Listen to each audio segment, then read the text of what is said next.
get the latest now. The police saying they will send ARVs to the illegal miners who are refusing to resurface. The request was made in a letter sent to volunteers on the surface. Newzroom Afrika's Refiloe Seboko is live for us in Stilfontein. That's in the northwest. She joins us now. Refiloe, good afternoon to you. A very, very interesting request coming out today from those that are underground. A request for ARVs, and for some people listening to this and hearing it for the first time, they will say this is exactly why these people do not deserve the sympathy, because what is this that they are requesting for? Why must medication be sent down to the shaft, an illegal shaft, when in actual fact they should be coming up and that medication can be administered whilst they are on the surface? In fact, that is the conversation that is going on.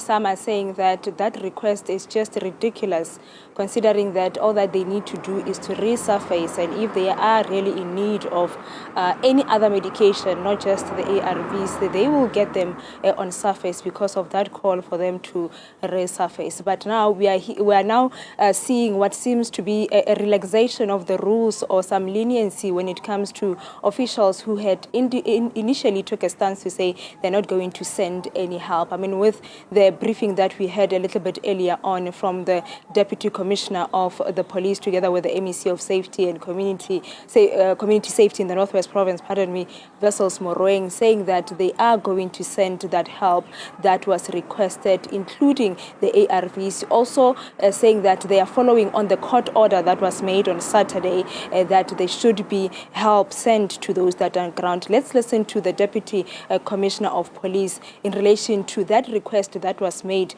by those that are underground for them to be sent ARVs. Criminals are criminals, they will be arrested. It's one other thing before we end this press conference that I want to emphasize, that people must not have selective amnesia. We are dealing with criminals here. Not so long ago in Gauteng, they raped the young girls when they were shooting music video. People that are cruel. In Kagiso, they raped a father, a son, and a mother. A father committed suicide because he was affected psychologically. Now, people must not shift the attention of government on outrooting criminals in our society. Not so long ago here in Kanana, I remember it was my first week in office. I came to a tavern. They killed 15 people. I was there. I saw families crying to me as they miss. So people must not shift their attention. We are going to deal with the Zamazamas. We are not backing down. The sending of the ARVs, we'll recall that we have interim court order that was issued on Saturday that requested that we need to give the necessary medication that will ensure the safety of life. And if that ARVs is one of the requests that is being done, we have indicated that it will be done in a very coordinated manner. They know where to go, where the team is convening, where they will give those ARVs that will go down underground for the safety of, or as the emergency rescue, food and medical that was requested. And that is exactly what came out from them briefing earlier on, Chloe, with the first bite there from the MEC of Community Safety in the Northwest Province.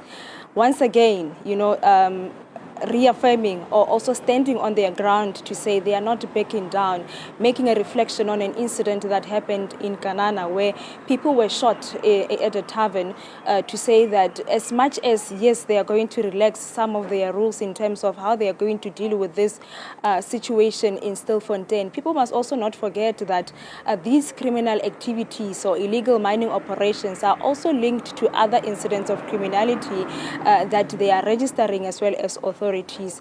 But that continues to be the stance to say, as much as, yes, we are going to send help, people will resurface, but at the end of the day, we are going to arrest them. They will be detained. If they need any medical attention, they will be given that necessary medical attention. However, once they start feeling better, they will be arrested, being sent to prison, also being sent to face charges in court and be charged accordingly. It was a very shocking request, I should say, that we saw there earlier on with that letter, considering that after that court order on Saturday, they had been sending food underground, they had been sending water, but also the Deputy Commissioner indicating that it's food that will not need to be prepared underground, and that's why they will be sending things like instant porridge, things like maheu, that they can be able to drink as soon as they get underground, and therefore give them a bit of strength for them to resurface. Whether they will come to the ground after they got those that they are demanding or requesting, it's yet another thing, Xoli, that I think it needs to be monitored.